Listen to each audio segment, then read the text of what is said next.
UFC Fight Night. Hernandez versus Pereira is this weekend, and for this card, I'll be giving you my full baller breakdown for this. And after going perfect on my last card prediction, my ego's through the roof.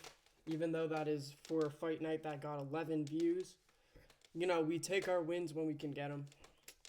Hernandez and Pereira. This is the fight night for really good athletes who just got fucked over by the UFC, has had to fight extremely tough competition, and still are just hanging around the 14-15 rank, while Marvin Vettori is chilling at number 7. So I really like this fight. And yeah, let's just go into the fight predictions. I'll be giving you everything, the whole spiel. So yeah. Let's start with Austin Lane versus Robelis de Spain. I know Robelis de Spain had that loss against that fat Waldo Cortez Acosta, but that guy is a proven wrestler in the UFC. Robelis de Spain, he was getting so much hype that the UFC just assumed that they can throw him in near the rankings and just see how it works out, see if he just blasts through everybody. He wasn't able to. And I completely get it. He's only 5-0. I think he still has a bright future. And he's fighting a guy in Austin Lane. And I know he's 6'6", and I know that looks really cool, but the difference between Robelis de Spain and Austin Lane 6'6" is Robelis is a meaty 6'6", where I think he's taking... he's from Cuba. I mean, those guys don't really look too natty in my opinion, but he's fighting Austin Lane, who is the most pipsqueak 6'7" you have ever seen. He's a former football player, apparently. He hasn't had a success in the UFC, really. There's a little stints where you'll see him just hit a quick combo. He looks like the faster guy like a couple times, but there's just no meat on his shots. And the second he gets touched by anything, he is going to go down. And he's losing the only thing he has in the UFC, which is his length in this fight. So unless he gets the takedown, which he hasn't been really too commonly doing so, I think Robelis de Spain just wildly throws hooks towards him until he goes unconscious, like a normal Austin Lane fight would go. So yeah, I think Austin Lane, I kind of feel bad for him. If he had a chin or a different body type or just different everything, he'd probably be good. I see him landing solid combos against Joanta Diniz, a glory kickboxer, and here's times with success. He's just kind of pale. He's just kind of a pipsqueak at 6'7", which is weird when you think about it, because he's 6'7". So, and yeah, that's just my prediction for that. Now this is the fight I know you guys all came for: Melissa Martinez versus Alice Ardealing. I'm not picking a 9-6 person, even though I do think Melissa Martinez is not Mexican. I think she's lying about that. I'm just going off of the eye test with that one. I'm not going with a girl who loses 6 fights and she's coming off of a loss. And if you look at this fight and you look at Melissa Martinez 6-pack, you can really see the dedication she puts in. And I just if you look at the wrinkles that Elise are dealing is getting, I think that's a clear teal sign that it's coming to an end. And I think yeah. I mean, do you really want an in-depth breakdown of this? So let's just move on. Oh, we got 3 of them in a row. Okay. Jessica Penne versus Alyssa Reed. So I was checking Elise Reed's record. She looks a little silly. She looks like a goofball. I kind of fuck with her. I know it looks like she's 7-4 because she is 7-4, but she's fighting someone who's 14-8. And the thing about Elise Reed, she's either winning a boring decision or she's getting knocked out.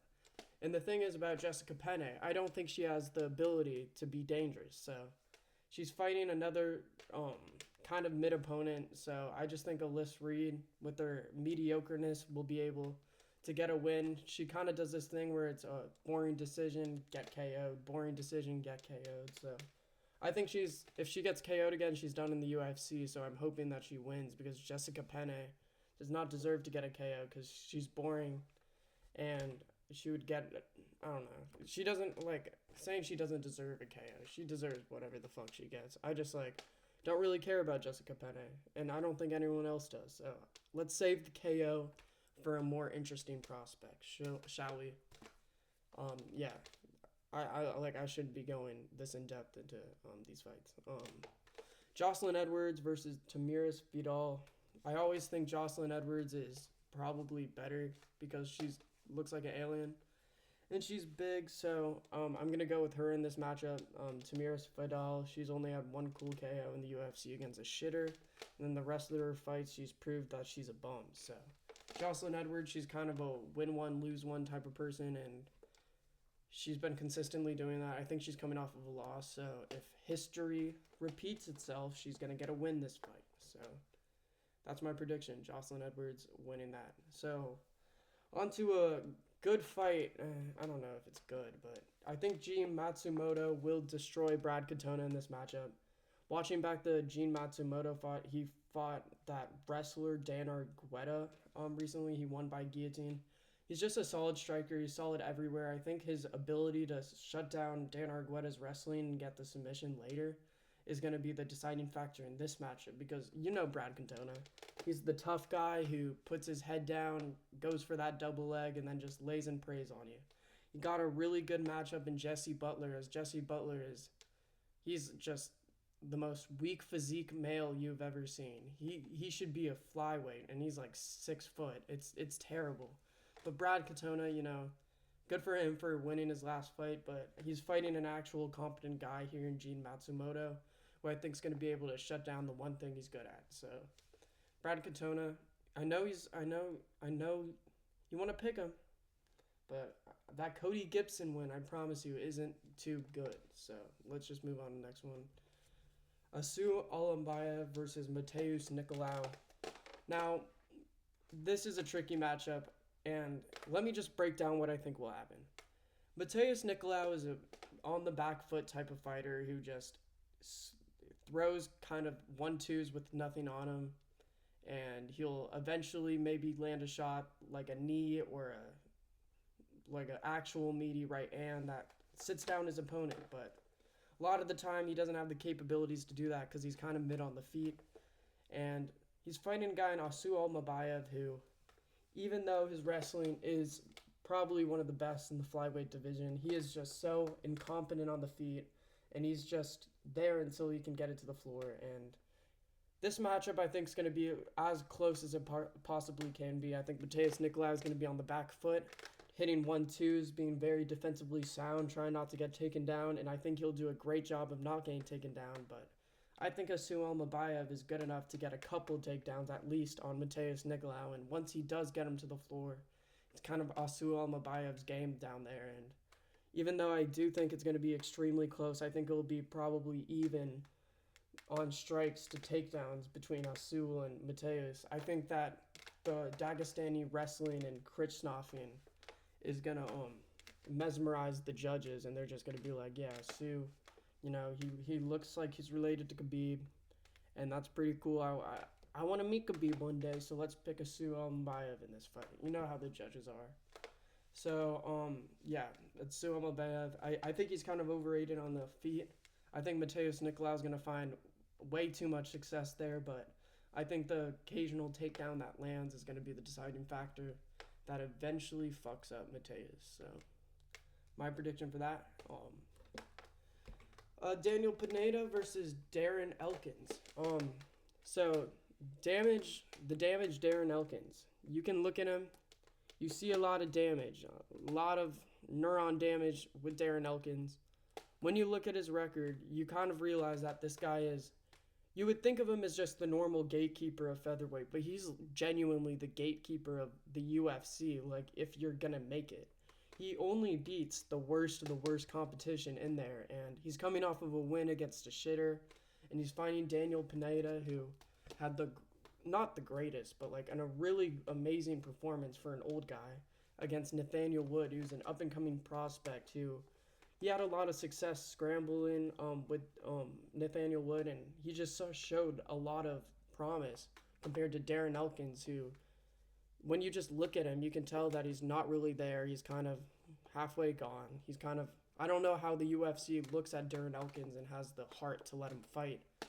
But Daniel Pineda, he's still mentally there, and I think he has the capabilities to beat him on the feet and on the floor. So I think this will be an easy decision win for Daniel Pineda and lock it in. Jake Hadley versus, he's not fighting Brady Highstand, he's fighting Cameron Smothermuth. I do think Jake Hadley's going to win, even though I do think Cameron Smothermuth is probably on Jake Hadley's level, because Jake Hadley, he's a flyweight, he's a pipsqueak, and he should be at flyweight, but he's kind of shit. And he got a fluke win over, who was it, Kyle Longhorn, because Kyle Longhorn is pretty mediocre.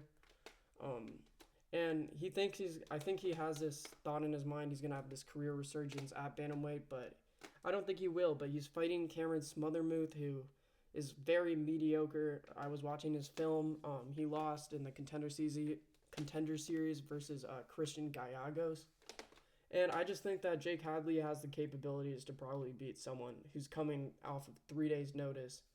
But I'm going to be fair. I think I haven't done enough research of Cameron Smothermuth's recent fight to see if he's progressed highly. So I think if Cameron Smothermuth has really improved and he fills out bantamweight and has success in his striking, I think here's definitely a shot that he gets it done. But I haven't done enough research on Cameron Smothermuth. I can't really find his fights. My UFC fucking account just got the subscription, didn't renew because I'm broke now. So yeah, subscribe and all that for the UFC Fight Pass subscription. So Charles Johnson versus Sumer Dare.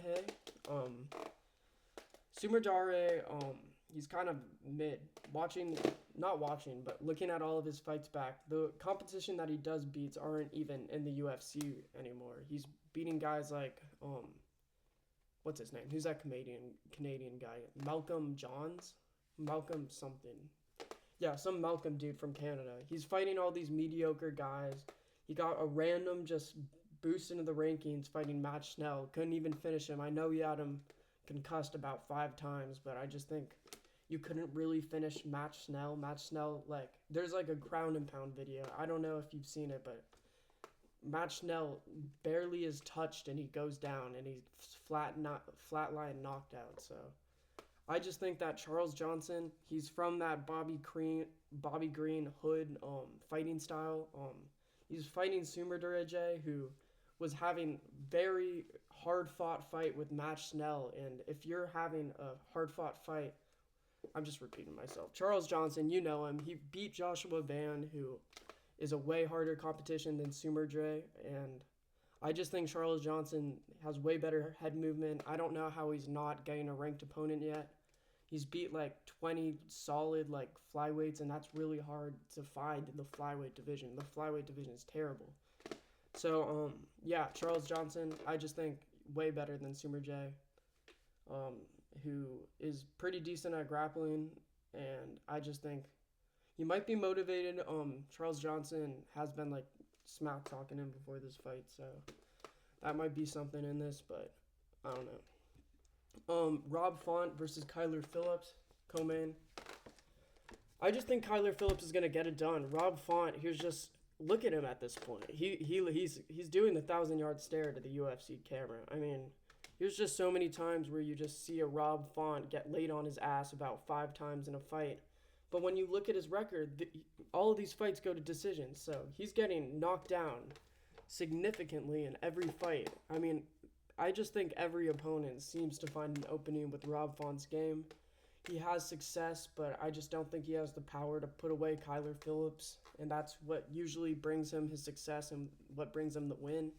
And I just think eventually, I know it's a 3-round fight, but Kyler Phillips, he had a lot of promise against Pedro Munoz. I know that's not a great win. Pedro Munoz is kind of mid. He's T-Rex, but Rob Font has kind of shown a lot of holes in his game. I think Kyler Phillips he's from the Bautista camp, so he might do the just hold him down, lay on him, pray on him type of thing, even though that's not what Bautista did. But I just think Rob Font, he has shown a lot of power, but that's all he kind of shows. He kind of melts as the fight progresses.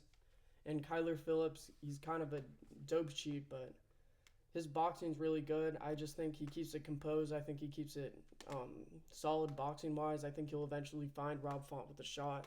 And I wouldn't be surprised if it was a KO with Kyler Phillips in. So my prediction for this fight, Kyler Phillips with the win. And yeah. Main event time, Anthony Hernandez versus Michel Pereira.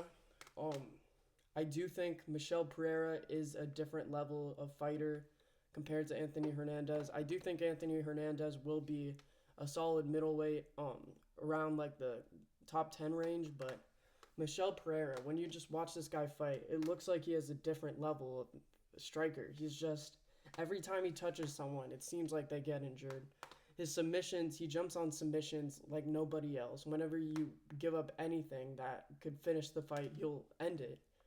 And Anthony Hernandez, even though he's improved significantly, I just don't think his put your nose down and get the takedowns over and over is going to work on Michel Pereira, who's just finds the opening every time, finds a shot that lands extremely hard. And Anthony Hernandez in the past has been knocked out by Kevin Holland. I know that was a long time ago, and he has shown like he's better than that, but in all of his fights, it hasn't been very quick finishes. It's been in the late second round. It's been after he's kind of imposed his will a little bit. And I just think imposing your will on Michel Pereira, you'll eventually get caught with a shot that, like, a flying knee or some silly Circus LA type shit, where Michel Pereira is just goofy doing the, like, Looney Tunes shit.